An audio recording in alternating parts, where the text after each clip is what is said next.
omusajja yena awulira nga yagala okukwatako sikugaana noyina kuba n'akasente kasente ensonga nkulu nnyo mu nsonga z'omukwano bantu ma king of lovers rock so obuyimba bw'omukwano bwonna nga Jackie babagambye mwezi gwa mukwano neetegekedde emyezi 3 nga mbeera mu rehearsal bagamba wallahi njula nakwogera ng'eggono liyitamu tubaniza mwenna bannamawulire mwenna abali wano okuva ku mikutu egy'enjawulo migatta abantu n'abali mu mainstream bwina tubaniriza sijja kwogera sekinoomu emikutu mingi egiri wano asinza gimalayo olunaku olwaleero lunaku mulindwa tubadde tulanga ekivulu kino Lovers Rock mu UAE Dubai kosa Abu Dhabi lunaku lwanca abali mu Dubai Legends Bar Chelsea Plaza Satwa wetugenda okubeera abayimbi Chosen Becky Rachel Namiro Little Boss bonna bwe bali mu kizimbe ate kyali kulanga kulala gwe muna Uganda wanga alira munongo oli mu UAE lunaku lwanca tujje tunyenye gali benjole ate n'abayimbi abaliko abayimbi abalina content si bayimbi buyimbi naye abayimbi abalina content akuyimbira n'ogamba nti bwe mba nattaddiramu zange 10 zivuddeyo Muje bareko mikwano amanya Jackie Jana JICC.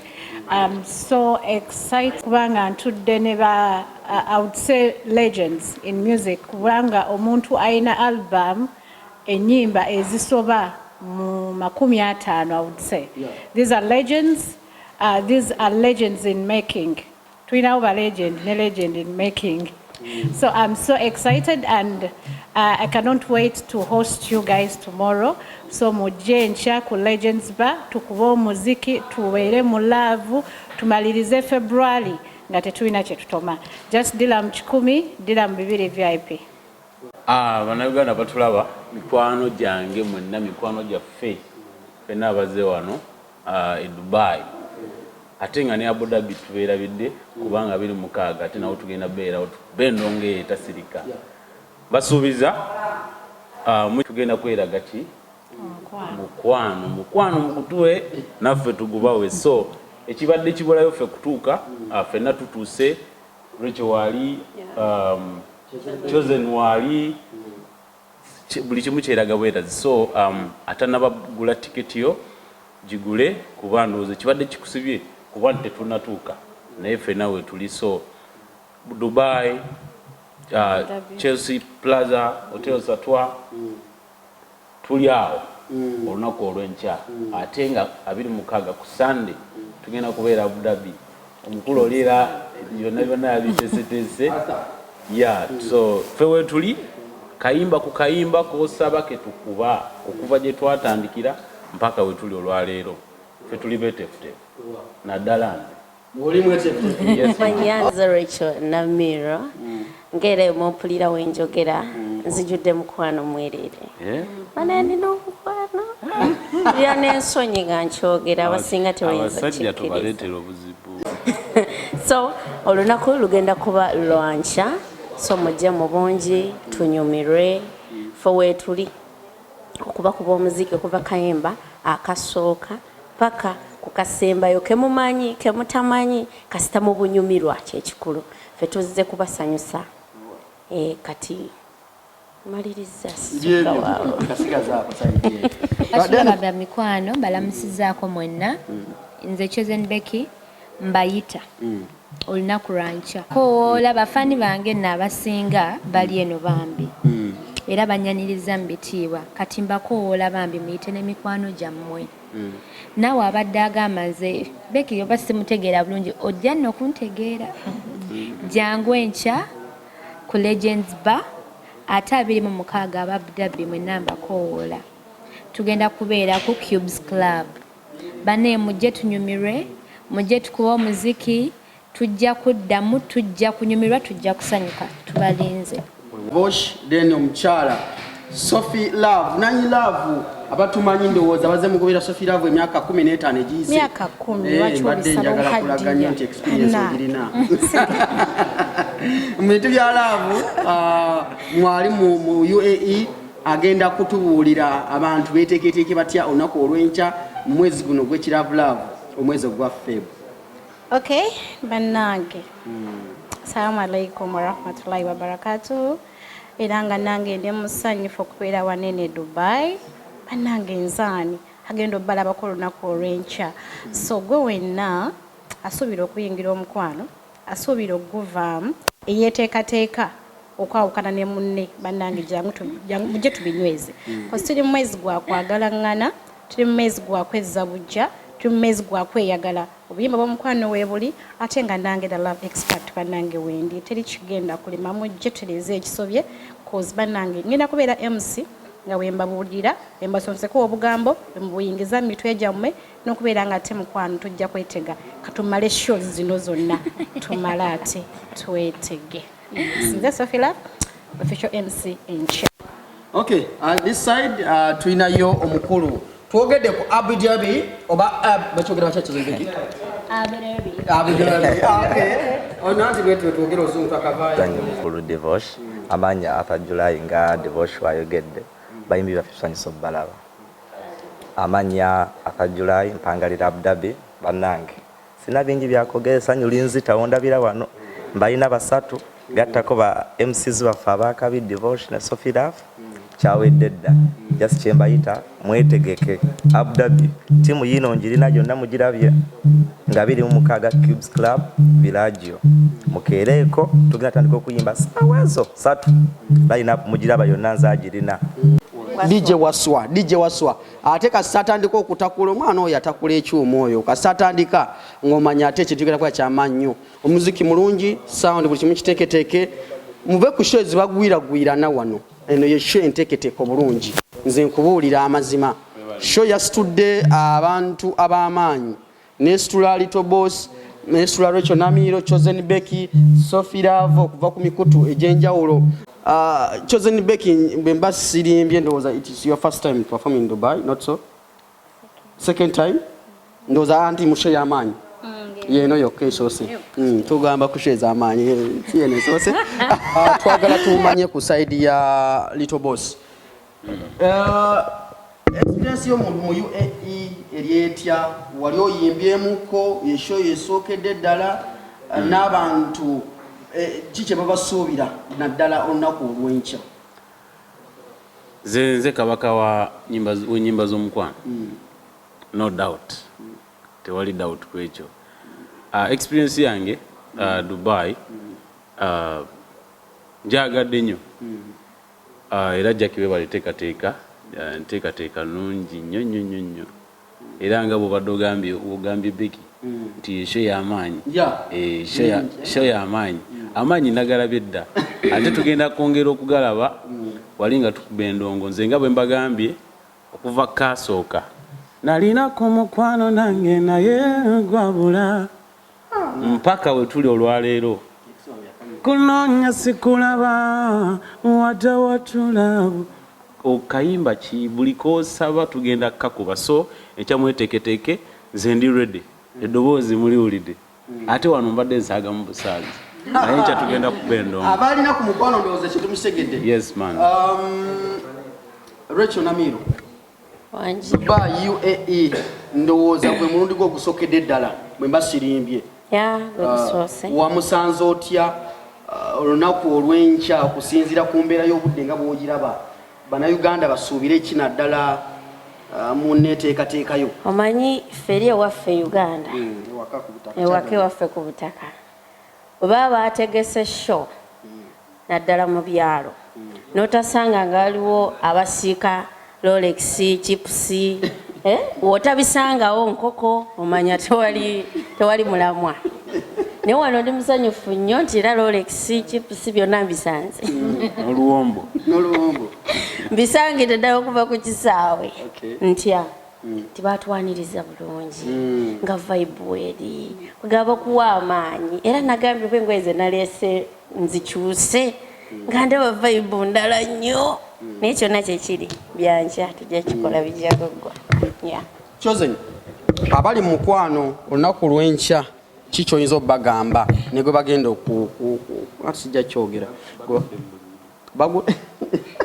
olunaku olw'enkya Chosen abali mukwano gwe olunaku olw'enkya bakusuubiremu kimanyi essaawa zino abantu beekwasa ku buyimba bwokwo ky'osaba kye naaleeta ate naaleeta birala kati sooka otubuulire enteekateeka yeetya ku sayidi eyo. Bannange buli kimu nga bwe nabagambye rehearsal zibadde nga zikolebwa okuva ku lwasooka byabangi abakyala abali mu byabangi bannange mwenna mujje nkya be baakuza mujje abali mu love batambula love ojje ate nga n'omwana tugenda lingamba okutambula jje ng'ate yatambudde ate yajjidde ddala olulenzi kwe luli kati bannange mujje n'abaana battu natalina ojja funa si lutalo naye awo tomanya Katonda abeerayo ne pulaani yakusindisa ongumye ngumo kyakufuna so mbakoola enkya tugenda kubeera mu kilavulaavu by the birthday yange yakaggwa era nagaa bannange abantu bange ab'e Dubai banjagala nnyo lwaki sigenda nenjaguza wamu nabo okitegedde ekintu ekyo oba okitegeera kati so nzize tunyumirwe tugenda kusanyuka paka ku makya baneemukeereeko kubanga tugenda tutandika mangu ennyimba tuyina nnyingi ebyokukola bingi kunyumirwa gwe jasikera bukeezi bannamawulire ku sayidi eyo okujja ku sayidi yammwe sayidi eno siri munnamawulire leero njagala mutubuuzeyo ku bibuuzo 2-3 kyemanyi mwine ebibuuzo ewali Tobos Rachel Namiro Chosen Becky JICC Sophie Omwetezi ne Arthur ebibuuzo nga 2-3 tuve wano banna nyongera okubaaniriza mu Dubai and ekyokubiri njagala okusooka okwebaza omutesitesi wa sheno. However, tetunabajji opening officially. JICC. To me ndi musanyufu nnyo kubanga omu ku birooto byange omuntu gwe mbadde nsinga okwagala okulako physically yakutuddeawo kumpi Little Boss. Era nga alina kayimba kensinga okwagala olw'embeera puzzled in love. Katula keebisebuka. Well, ekyokubiri omukyala aliraanye Little Boss Rachel Namiro alina kayimba ke yakakuba of recently wevuge and I think walaba challenge je twakola as Nyondo Media to Chosen Becky oba nonde mukaliwa ndowooza tambula love.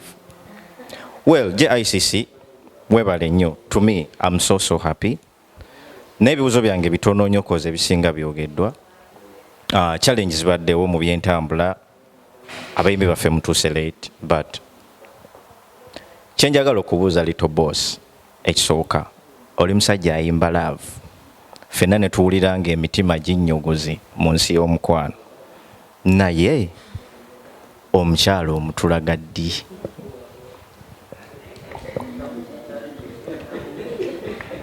ekyokubiri era nga kyekisembayo to you how are you prepared for the show kubanga ffe abali eno tulabanga n'obudde buluddewo okutuuka bebuzo byange byokka gy'oli then nzira eri omulala omukyala gyali nze ndi musajja muzadde nina abaana 2 pozi ngamba mukubadde empeta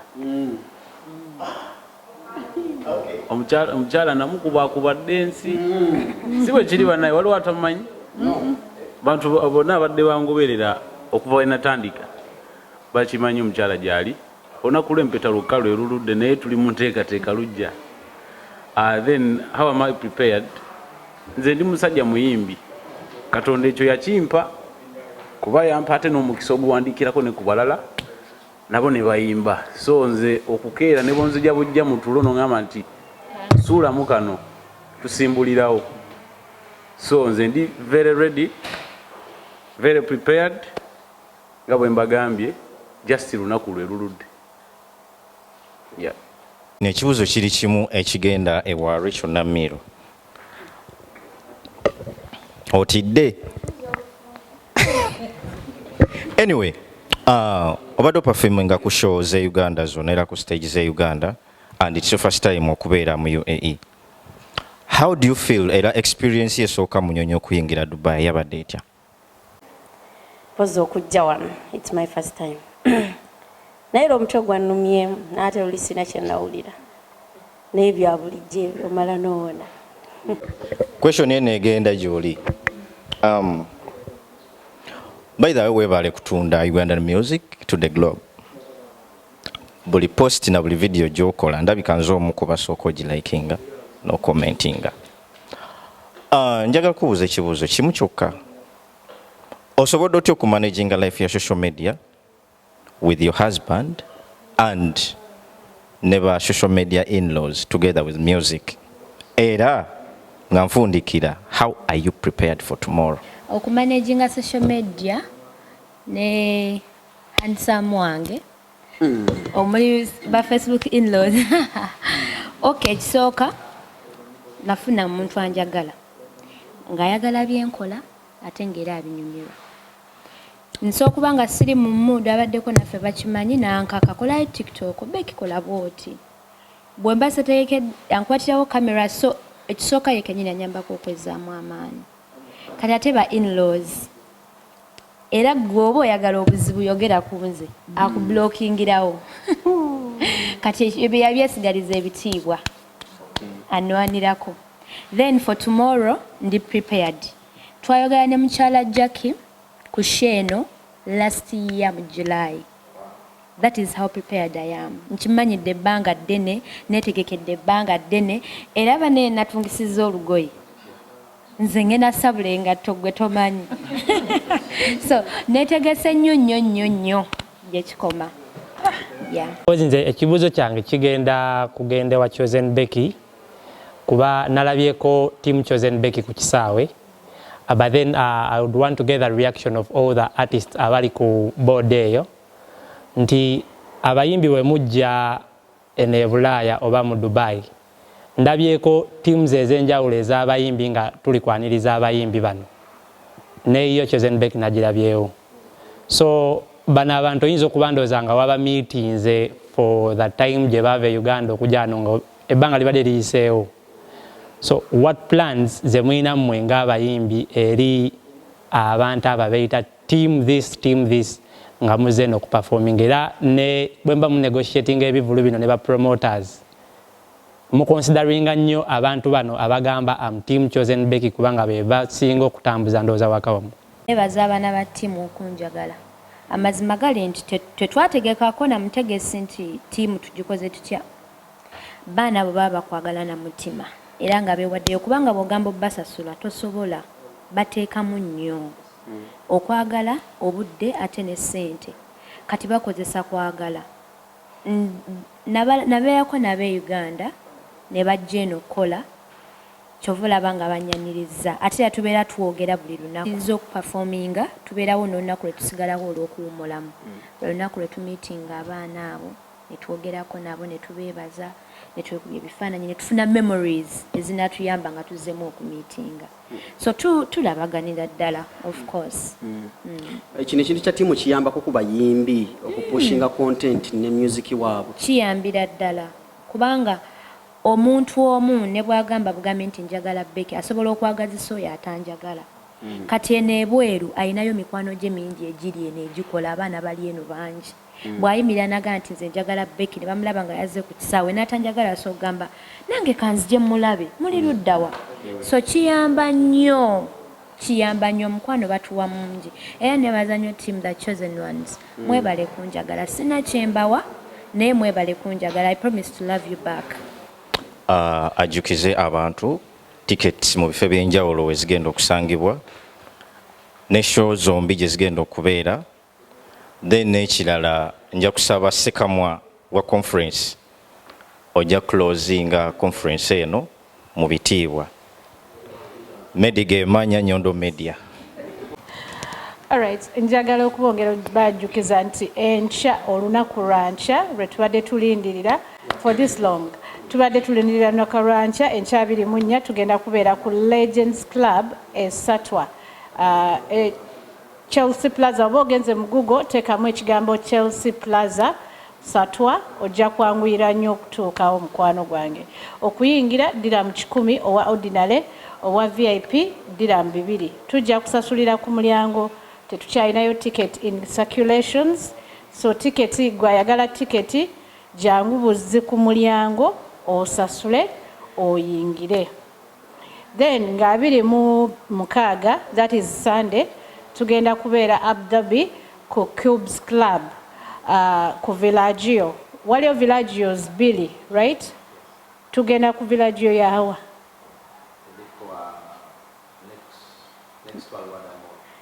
Tugenda ku villagio eli next to Alwahda Mall. So gwali Abdabi villagio eli next to Alwahda Mall kwe tugenda okubeera ku Cubes Club. Abdabi tuinayo ordinary ya dirham 10 omuntu omu, then tuina tables za mirundi ebiri. Tebe ya couple ey'abantu babiri ya dirham 4 tukuwerako ebyokunywa. Ne tubaayo ne table ey'abantu 4 ya dirham 9 fire wine. Abdabi tables kyali open zonna ne entry weeri.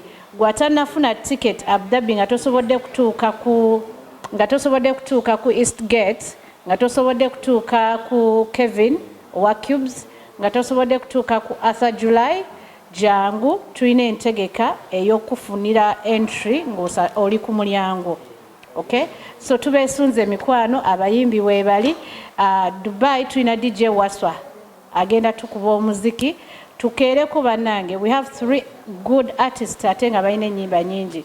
Sandyagadde mujje mugende nga temumazeeyo nnyimba kubanga obudde gye mukomokeera gye tujja okukuba music agweyo. Abayimbi bagenda kubeera ku kifo ssaawa 3 naye kati mmwe munajjula nga ffe tusumulula, bwe munaaba mukyabulamu nga tubalinda. So come hali tusobole obbawa kyonna kye tulina obbawa in time. Terinda temugenda balinda obudde tubugyewa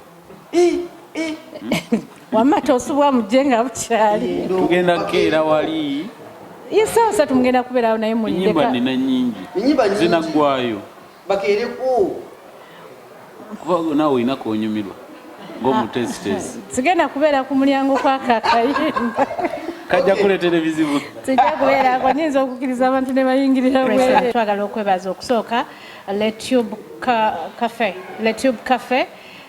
Kino ekifo kirungi bayira abaagala okukola parties. Bannange si kalangwe tusiima bantu munneeyo ne tujja kubaleetawo. But thank you so much guys for giving us a chance to sit and do whatever we wanted to do from here. Thanks to the manager, he's Moroccan. Njagala okwebaza abantu bonna abatutaddemu ssente. JB Beauty Saloon oyo yagenda okukola ku Namira Akaviiri, agenda kakyusambu, then ne makeup w'abayimbi waffe nkya yagenda omukolako.